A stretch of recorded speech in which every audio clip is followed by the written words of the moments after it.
They say the apple doesn't fall far from the tree. That is certainly true of one of Jamaica's most famous families, the Bakers. I'm Penny Lane, and In the Driver's Seat starts now. She is the heiress to a music and tourism empire, but Savannah Baker has created an empire of her own, a celebrity designer, stylist and photographer. Savannah Baker, welcome to In the Driver's Seat. Now tell us a little bit about your early life, because no one place was home, was it? Very true. Hello, hi everyone. Early life, I grew up in a triangle between Jamaica, Port Antonio, New York and London. I primarily went to school in Port Antonio and New York until I was 11, and then I moved to London between 11 and my early 20s, and then moved back to Jamaica. Did all of those international locations influence your career? It definitely did. I feel like a lot of my work is kind of a mash-up and mix-up of all cultures, and then also working with different artists and creators from different worlds as well. It really helps me understand, you know, their backgrounds and influences they might like and stuff like that. How big of an influence was your mum and dad? Oh my goodness, they are my influence. My mother, she worked in the art world, fashion world.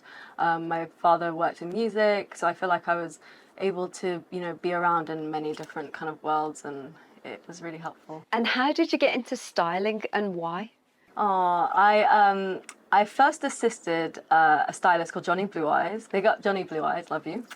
And he was a music stylist, so he was not the normal fashion kind of hierarchy kind of person who mentored me. He really let me do my thing, which was really helpful. So I was thrown into the deep end and worked with Lana with him, and often he'd let me do my own kind of concepts of her and stuff, which was amazing. So yeah, I didn't go through the schooling background or anything. I kind of just went straight into having experience. Was there a particular trend or look that you were after? That I was after? No, not really. I feel like, again, culture is like a big thing within my work, and also Jamaica. So I feel like if I can big up the culture here as much as I can, I will. But also often when you work with people and artists and musicians, you have to also make them feel really comfortable and empowered and make them really feel good in what they're wearing. So, you know, I just have to adapt to the person I'm working with. Take me through a styling campaign. What exactly is involved? Usually it's first conversations and me really getting to know the client, or speaking to the director or the person I'm working with, and then I'll put together concepts and mood boards and have some feedback, and then we go into the prepping. So we prepare the looks, the clothes, emailing brands, buying things online, and then we go into fittings, which is kind of dress up and a lot of fun, and from there we do the photo shoot or whatever medium we're shooting, whether it's stills or video. And then after is the wrap, which is the long part, the receipts and all of the hard work to make sure everything is properly accounted for, and then returning the clothes as well if they were borrowed. Who was your first big celebrity client? Well, again, I feel like working with Johnny Blue Eyes, that was Lana Del Rey. I was working with him, assisting him with her. So I had a lot of experience through that.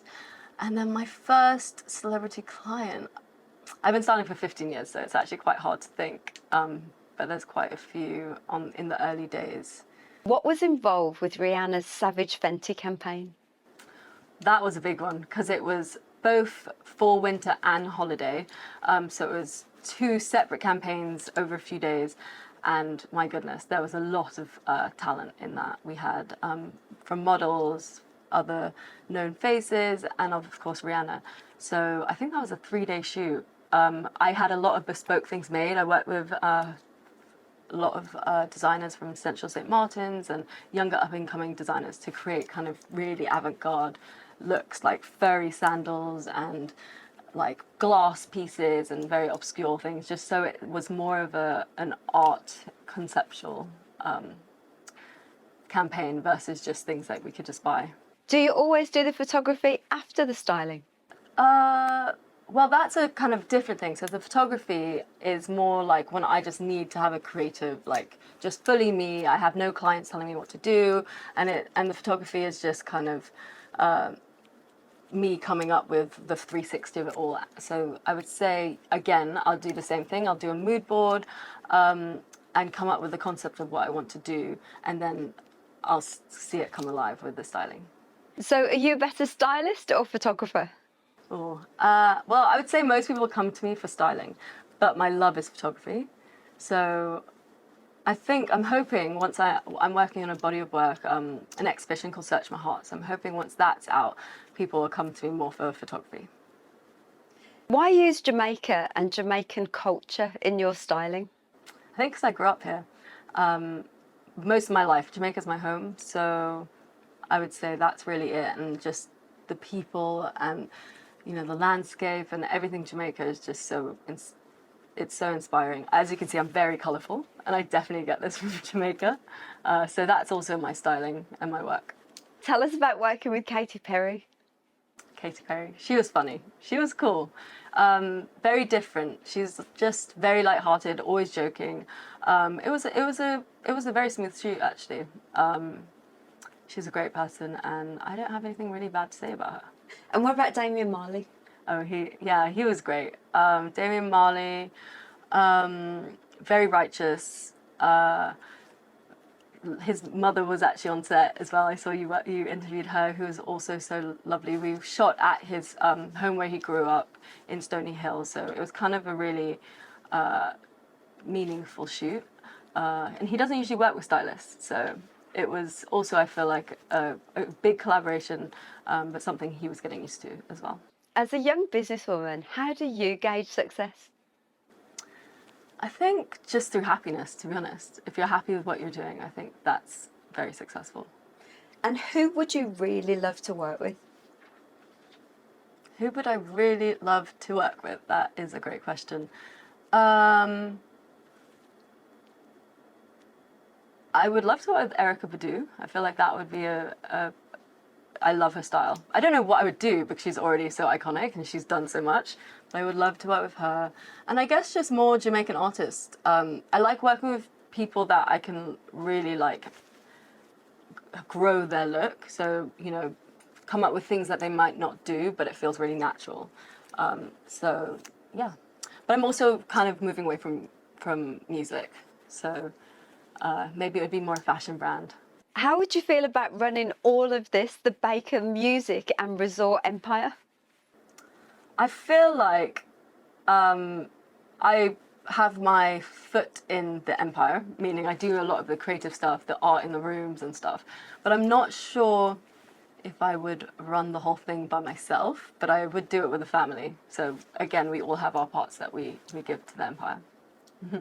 So what's next for the incredible Savannah Baker? So as mentioned, the exhibition that I spoke about earlier, which is titled Search My Heart, which is a medicinal plant in Jamaica to cure heartache. And it's just a homage to Jamaica, and it's a lot of really hyper-stylized everyday life images that you see. So there's a church image with a pregnant woman. So it all has a lot of hidden messages. She's actually quite young. Transgender Jamaicans, which is a hard subject here. As well as like footballers, like Rasta footballers, and lots of different bits. And I'm also restarting my brand, which I started in 2014, called Pum Pum Socks, which are very frilly socks. And I'm gonna go into men's socks and kids socks as well. Savannah Baker, thank you for joining us in the driver's seat. Thank you for having me. In the driver's seat is proudly brought to you by the Perfect Cosmetics Company. This is Tika, and we'll be right back.